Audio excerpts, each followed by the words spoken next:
자, 보도록 합시다. 요 지문을 보고 조금 아쉬운 생각은 들었습니다. 이게 크게 이제 경제를 봤을 때 두 지점으로 나눌 수가 있는데, 이제 요즘은 잘 안 나오는 그래프였어요. 최근에는 이제 금리라든지 환율 같은 쪽이 훨씬 더 이제 중요하게 다뤄졌다면, 이게 그 전 시즌, 최근 5개년 전 시즌에 한창 유행했던 그래프들이거든요. 여러분들이 이 지문을 읽으면서 어려웠었던 이유는 결국은 이 그래프에 대한 체계들을 이해하지 못했기 때문에 그거라고 생각을 하고, 오늘의 지문은 읽는 법도 읽는 법이지만 요 그래프에 대한 이해가 되게 중요하기 때문에 꼭 잘 들어주시기 바래요. 특히나 나지문이 정말 중요하겠죠. 나중에 이제 EBS나 혹은 이제 후반부에 경제 이야기를 하면서 이제 한 번쯤은 언급할 이야기이기도 하고, 사실 진작에 좀 얘기를 꺼내고 싶었지만 좀 과거 이야기이기도 하기 때문에 사실 최근 게 있는데 과거 이야기를 먼저 하는 것도 좀 웃기잖아요. 그래서 그런 지점들 때문에 조금 미뤄뒀던 부분들이기는 해요. 하지만 이번 기회에 3월에 나왔으니까 한번 개념 공부를 해보고 이제 연계되는 문제들도 한번 같이 풀어보면 좋을 것 같아요. 자, 한번 들어가 봅시다. 어떻게 풀었어야 했는지. 첫 번째, 식품처럼 개인 차원에서 소비하는 사용지와 다르게 공원에서 여러 사람의 공동 소비를 위해 생산된 재화나 서비스를 공공재라고 이야기를 합니다. 자, 끊겼어요. 그럼 우리가 해야 되는 일은 두 가지로 나누는 부분들이었겠죠. 하나가 이제 사용재, 개인적 차원에서의 사용재와 그리고 두 번째 차원에서의 이 공공재, 이 두 가지를 나누는 글인가? 라고 생각을 하면서 이야기를 좀 시작을 했었어야겠죠. 이런 식으로 머리는 굴러갔을 겁니다. 이 사용재와 공공재.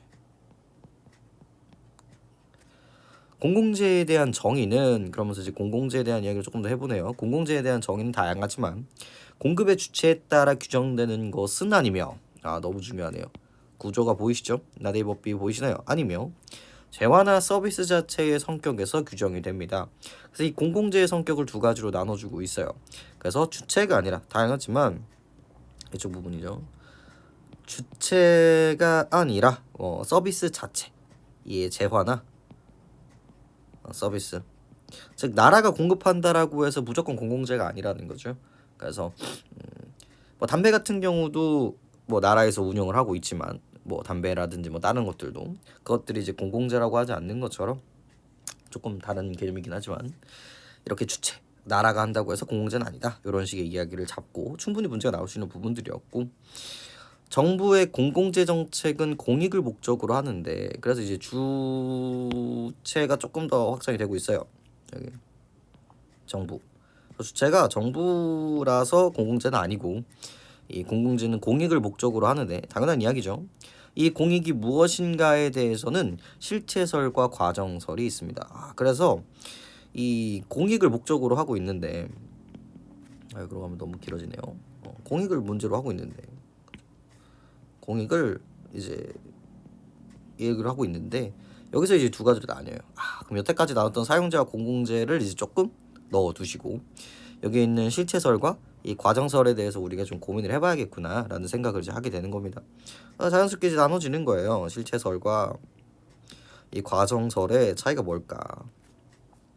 실체설은 사회에서 합의된 절대적 가치, 예를 들어 인권 등을 공익이라고 보는 입장입니다. 그래서 포인트가 뭐가 되겠죠? 절대적 가치. 그래서 이그젬플을 언제나 따는 게 중요해요. 이그젬플 이제 인권, 그죠? 이런 것들을 이제 얘기한다라고 정리를 해주시면 좋을 것 같고요. 그리고 과정설은 공익과 특정 실체의 연결을 부정하고, 이게 포인트겠죠. 부정하고 공익을 발견해 나가는 의사결정 과정의 적절한 절차를 중시합니다. 얘는 뭐예요? 얘는 무조건 절차가 중요하다라는 거죠. 심지어 이제 부정하다라고 얘기를 했으니까 얘는 이제 얘 이야기가 연결이 없음에도 불구하고 얘는 이제 연결이 있는 거고요. 얘는 연결이 뭐예요? 연결이 없다 정도로 이제 잡아주시면 되겠죠. 이제 뭐와 공익과 특정 실체가 있다 없다, 없다라는 게 포인트고, 이 실체설은 그 실체가 있다. 절대적 가치가 있다. 존재한다. 이 두 가지가 이제 포인트라는 걸 우리가 확인할 수 있다라는 거죠.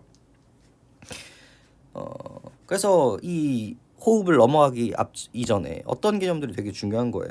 이 절대적 가치와 이 절차라는 키워드가 되게 중요한 거고, 여기는 그 실체와 연결이 된다 안 된다? 된다. 여기는 되지 않는다. 이 두 가지를 가지고 한 문제를 이제 풀어낼 수 있겠구나라고 생각하시면서 넘어가셨으면 좋습니다. 그다음 보죠.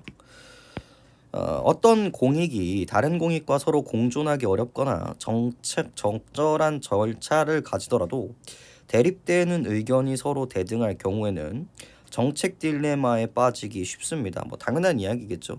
A라는 사람과 B라는 사람이 전부 다 공익을 추구하고 있지만 그게 서로 다른 경우일 수도 있으니까요.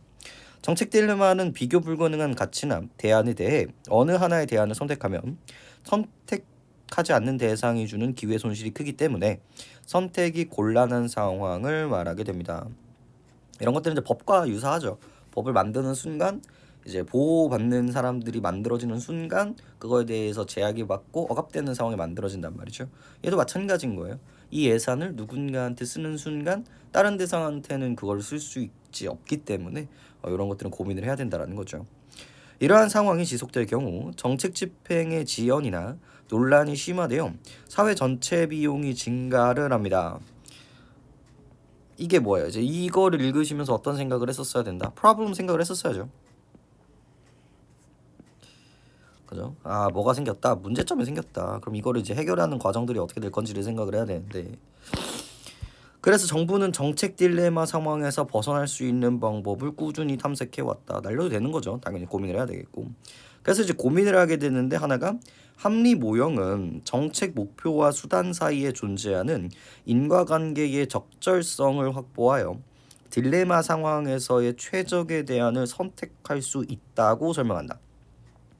일단 포인트가 뭐죠? 일단 우리가 두 가지를 나눠야 돼요. 뭐와 뭐로? 합리 모형과 그 다음에 쭉 내려오면 이제 만족 모형이 이제 보이게 되는 거고, 그 다음에 정책 목표와 수단 사이에 뭐가 있다라는 거예요? 인과관계의 적절성이 있다라는 거죠. 첫 번째니까 그대로 적어줘야죠. 인과관계의 적절성을 고민한다라는 게 중요한 거고, 그럼 여기는 당연히 고민 안 하겠지. 그걸 통해서 뭘 할 수 있다? 최적의 대안, 선택 가능. 이런 뉘앙스. 우리 이제 이런 것들도 경제하면서 우리가 생각을 했었는데, 우리 경제 초반부 이런 세계 대공황 전에는 어떻다? 우리 인간이 최적의 선택을 뽑아낼 수 있다라고 믿으면서 모든 게 굴러갔죠. 이것도 이제 마찬가지인 거예요. 우리가 그거를 기계론적으로 봤을 때, 물질적으로 봤을 때, 이러면 이렇게 되니까 우리는 이렇게 하는 게 합리적이야 라고 우리가 선택을 할 수 있다라고 생각을 하는 거예요. 그러니까 되게 이상적인 거죠. 이거가 최고치다. 이거 말고는 다른 게 중요하지 않다 라고 생각을 하는 거예요. 물론 이제 충분한 시간, 예산, 정보 등이 의사결정자들에게 주어지면 모든 가능한 대안을 검토할 수 있으므로 합리적으로 결정할 수 있다는 겁니다. 그러니까 인간의 합리성을 되게 판단한다는 거죠. 그러니까 되게 이상론이고 가능하다라는 이미지면 그 반대급부는 이제 뭐가 나올지를 생각을 해보시면 되겠는데, 그죠? 이제 대칭이 만들어져요. 여기 있는 합리 모형과 여기 있는 만족 모형에 합리 모형이 전제하는 상황은 오지 않기 때문에 최적 수준의 결정보다는, 자 보이시죠? 나대의 법비 구지 보다는 만족할 수 있는 수준의 결정을 강조합니다. 본질적인 차이 보이시나요? 얘는 최적의 대안이 이제 본질적인 부분인 거고, 얘는 뭐가 오지 않는다? 절대로 최적이 오지 않는다라는 거예요. 그렇기 때문에 뭐야? 적정 수준, 최적 수준이라고 볼 수가 있겠죠. 이미지는 얘는 100%고요. 얘는 한 뭐 50에서 80 정도의 이미지라고 생각하시면 되겠네요. 야, 100은 절대로 만들어질 수가 없으니까, 이걸 하는 순간 누군가는 피해를 볼 수밖에 없으니까 이 정도면 충분하다라고 이제 생각을 한다는 거죠. 선택 상황에 놓인 의사결정자들은 신속한 결정은 그 결정의 도덕적 속성이나 논리적 속성과는 무관하게 정책 결정의 불확실성을 제거하여 사회에 긍정적으로 작용한다라고 봅니다. 포인트 볼까요? 여기도 이제 포인트가 뭐예요? 이 도덕적 속성이나 논리적 속성과는, 자 포인트, 무관하게 계속 잡고 가시나요? 나대법비 구조 보이시나요? 도덕적 속성이나 이런 논리적 속성과는 무관하게 불확실성을 제거하여 긍정적으로 작용한다라는 거죠. 나눠야죠. 여기도 이거는 거의 문제 거의 무조건 나온다고 보시는 게 맞겠지. 나대법 비고전 항상 이런 식으로 처리를 하죠. 그래서 뭐 도덕적, 그다음에 논리적 이런 것들은 무관하다. 그래서 무관하게 불확실성을 생각하여 제거하여 이제 긍정적으로 적용한다. 그러니까 이게 적용이 된다라고 하는 순간 이제 틀렸다라고 보시는 게 맞겠죠. 그죠? 그래서 어떤 결정을 하든지 능률적인 방향으로 자원을 배분할 수 있는 시장의 역할을 기대하는 것입니다. 그래서 어떤 결정을 하더라도 능률적인 방향. 왜냐면 그게 안 좋은 걸 수도 있거든요. 하지만 어느 정도는 긍정일 수밖에 없고 그 과정 속에서 이제 개선이 가능하다라고 생각을 하는 거예요. 정책 딜레마의 지속은 사회 전체의 비용을 급격히 증가시킵니다. 프로블럼 계속 반복되고 있죠. 충분한 예산과 정보가 갖춰질수록 검토해야 할 시간은 무한대로 늘어나기 때문에 현실에서는 그러니까 이론일 뿐이라는 거지. 현실에서는 딜레마의 지속으로 인한 비용 역시 대폭적으로 증가를 하게 됩니다. 이런 점에서 만족 모형은 주어진 시간과 예산이 부족하여 어쩔 수 없이 받아들여지지 않는 결정이 아니라 딜레마 상황의 지속에 빠지려는 않으려는 의사 결정자들의 전략으로 책들될 수 있습니다. 그래서 이제 두 가지 나오죠. 이 만족 모형과 이 합리적 모형에 대한 이야기를 얘기를 하고 있는데 결국은 합리가 아니라 이 만족을 선택하는 이유가 뭐냐는 거지. 결국 이거는 훨씬 더 뭐야? 현실적으로 예산도 부족하고 시간도 부족한 게 뭔가 절대적으로 이상적이라면 합리성을 하는 게 맞겠죠. 이왕 만드는 거 딱 만들어 가지고 모두가 행복하면 된단 말이에요. 하지만 좀 그렇지 않다. 일단 질러보고 어쩔 수 없잖아. 현실적으로 불가능하니까 이거를 채택하는 게 이제 지금의 자원의 소모값들을 최소화하는 방향이다라고 생각하는 지점이라고 생각하시면 됩니다. 자, 일단 가를 이렇게 나눴을 때 우리가 이제 쉽게 풀 수 있는 문제가 한 질문 있었죠. 실제로 이제 가 같은 5번 같은 문제가 이제 바로 이제 풀려야 되는 부분들인데, 자 1번 보죠. 정책이 추구하는 목적으로 사회적으로 합의된 절대적 가치를 중시하는 것은 실체설이다. 이미 지워야죠. 우리는 기본적으로 뭐와 뭐를 나눴으니까 이쪽 지점들을 나눴기 때문에 아니, 너무 많이 해서 너무 강조를 많이 했던 부분들이죠. 진짜 틀렸으면 반성하셔야 돼요. 했을 때 이 지점에서 등장하는 부분이라고 볼 수가 있겠죠. 이 지점에서. 그래서 실체절이고 실체, 절대적 가치 이런 얘기들을 했을 때 여기 이 절대적 가치라는 지점에서 충분히 괜찮구나라고 생각할 수 있겠죠. 일단 디테일도 중요하지만 이쪽 인상이면 충분히 동그라미 치고 넘어갈 수 있는 부분이 된단 말이에요. 과정설은 어떤 특정 이익도 적절한 절차를 따랐을 때 공익으로 간주될 수 있다는 특징이 있습니다. 그렇죠? 뭐가 되게 중요했다? 절차가 중요했다. 그런 얘기들 보시면 되겠고 3번 다양한 이해관계가 존재하는 사회에서는 공공재 정체를 둘러싸고 다양한 의견이 존재할 수 있다. 실제로 이 두 가지의 가치를 가지고 싸우고 있었죠. 딜레마라는 이야기들도 계속 얘기하고 있었고요. 마을에서 운영된 도서관이 모든 시민이 함께 이용하는 성격을 띈다면 공공재라고 볼 수 있겠죠. 마을뿐만 아니라 시민도 마찬가지고. 5번 공익의 실체가 분명하고 정부 관료들이 준수해야 될 적당한 절차가 있다면 딜레마는 놓이지 않는다가 말이 안 되죠. 언제나 뭐야? 딜레마의 상황에 놓이게 돼요. 이게 있다면 조금 더 합리적인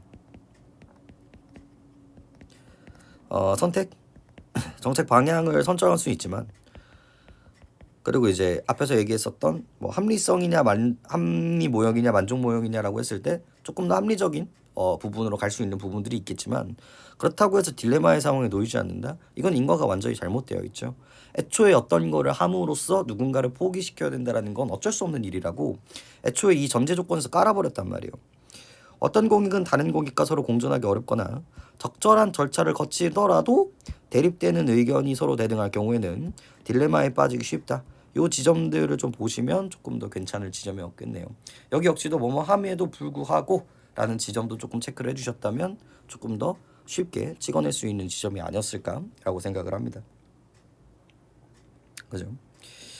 그리고 이제 6번도 사실 나를 읽었을 때 조금 더 명확한 글이 될 수 있기는 하겠지만 충분히 우리가 해결할 수 있었던 지점인 거거든요.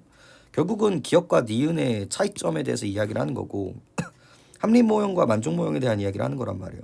차이점은 뭐라고요? 여기는 인과관계의 적절성, 최적의 대안 찾는 거고 선택 가능한 거고요. 얘는 만족 수준, 즉 최적 수준으로 찾는 거고요. 도덕적, 논리적과는 무관하게 긍정적인 부분들을 체크를 한다라는 거였죠. 요것만 가지고도 우리가 충분히 읽어낼 수 있었단 말이에요. 기억 같은 경우는 이제 지원급 징후 단련 수단은 뭐야? 이제 기억 볼게요. 항상 뭐야? 최적의 대안을 찾는다. 가능하다라고 이야기를 봤으니까 충분히 합리론이라고 볼 수가 있는 거고, 그죠? 기억은 중앙정부가 지원금 지급 방식에 따른 효과에 대해 충분한 정보를 가지고 있지 않다면 딜레마 상황이 지속되더라도 시간과 예산을 추가로 투입하여 정보를 시급을 합니다. 왜? 얘는 최적의 대안을 찾기 위해서 시간과 정보를 얻어야 된단 말이에요. 그러니까 니은이었다면 어떻게 하는 거지? 니은이면 이 정도면 충분하니까 뭐야?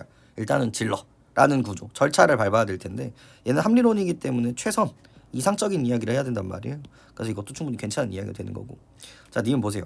딜레마 상황을 해소하려면 지원금 지급 방식에 대한 도덕적 가치를 도출하는 것보다 지원금 지급 방식에 따른 실증 효과를 인과적으로 도출하는 것이 더 중요하다, 이렇게 얘기를 하고 있는데, 이거 보세요. 일단 페이크 하나 있죠. 뭐가 있어요? 이 지원금 지급 방식에 대한 도덕적 가치를 도출하는 것보다, 이 지문이 나온 이유가 뭐겠어요? 바로 이 지점이란 말이에요. 즉 도덕적, 논리적 이 부분이 이제 중요하지 않다라고 얘기를 한다라는 거예요. 그죠? 근데 봐봐, 두 번째 이야기 뭐예요? 지원금 지급 방식의 실증 효과를 인과적으로 도출한다. 여기서 나오는 지금 도덕적과 이 인과적이라는 단어가 지금 여기서 지워졌죠. 이 부분이.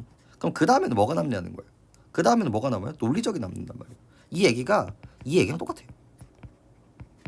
일단 이거를 느끼시는 게 중요하고요. 두 번째로 결국 우리가 나데이버 비구조를 잡아놨잖아요. 어디 지점에서? 마지막 부분에서. 뭐가 아니라 뭐다? 도덕 논리가 아니라 여기 어디 갔어? 도덕적 속성이나 논리적 속성과는 무관하게 정책 결정의 불확실성을 제거하여 사회에 긍정적으로 작용한다라고 이야기했단 말이에요. 능률적인 방향으로 자원을 재분배한다라고 이야기를 한단 말이에요. 그러니까 요 지원금 방식에 따른 실증 효과를 인과적으로 도출하는 게 중요한 것이 아니라 실증 효과를 인과적 도출, 요 얘기를 요렇게 바꿀 줄 알아야 돼. 얘랑 똑같은 말이라는 걸 알 필요가 있다라는 거예요. 그놈의 인과가 뭐예요? 원인과 결과라는 이야기인 거고, 그게 우리가 계속 주장을 했었던 논리성이라고 이야기를 한다는 거예요. 여기 대신에 뭐가 들어가야 된다는 거예요? 불확실성을 제거함으로써. 이거 대신에 뭐가 들어가야 된다? 불확실성 제거를 통해 그거를 긍정적 방향으로 이끌어 나가는 게 훨씬 더 중요하다라는 게 나와야지, 요게 나오면 안 된다라는 거예요. 그리고 물론 요게 힘들 수 있어요. 요 지점이 힘들 수 있지만 요 대칭을 생각하고 있었다면 도덕적, 논리적. 그럼 이 논리적은 어떻게 생각할 거? 도덕적은 지웠는데 그럼 논리는 어떻게 처리를 할 것인가에 대해서 생각을 해봤다면 충분히 엮을 수 있는 지점들이었다라는 거고. 설마 인과와 이 논리적이라는 단어를 몰랐다면 요번 기회에 조금 체크를 해주시고. 그리고 너무 많이 나오는 키워드들 중에 하나였잖아요. 나머지 것들도 어떻게 나오는지 볼까요? 니은 봐봐. 어떤 방식을 선택하든 딜레마 상황에서 벗어나는 것이 가능하다. 계속 해서 이제 절차를 밟는 게 더 중요하다고 얘기를 하고 있는 거고. 그다음 무한정으로 지연될 수 있으므로 만족할 수 있는 수준에서 결정한다. 즉 완벽하게 선택하는 것보다 어느 정도 수준에서 채택을 한다라고 있는 이 지점이 또 등장하고 있는 거죠. 그래서 얘네들도 충분히 괜찮은 지점들이라는 거고. 그러니까 이제 3번을 이제 요 뉘앙스로 뽑아냈어야 이제 의미가 있는 부분들이었다라고 이제 말씀드리고 싶은 거네요. 그죠? 근데 사실 나가 필요가 없었어요. 이 문제를 푸는 데 있어서. 그래서 5번, 6번도 이렇게 결국 되게, 그러니까 여기 두 개를 틀렸다면 사실 이 지문의 난이도를 떠나서 우리가 글을 읽는 프레임, 이 글을 읽는 뼈대에 대한 고민들을 다시 한번 해보실 필요가 있어요. 보셔야 돼요. 요 지점들이 안 보였다? 그럼 아직 이런 나누고 차이점에 대한 대칭을 만들고 이걸 이제 문제로 어떻게 컨트롤할 건지에 대한 부분들이 조금 부족한 부분들이니까 그런 부분들을 고민을 하면서 이제 앞으로도 연습을 해주시면 좋을 것 같아요. 자, 그래서 일단 가 지점은 여기서 끊고 이제 나까지 읽어보면서 한번 마무리해 보도록 합시다.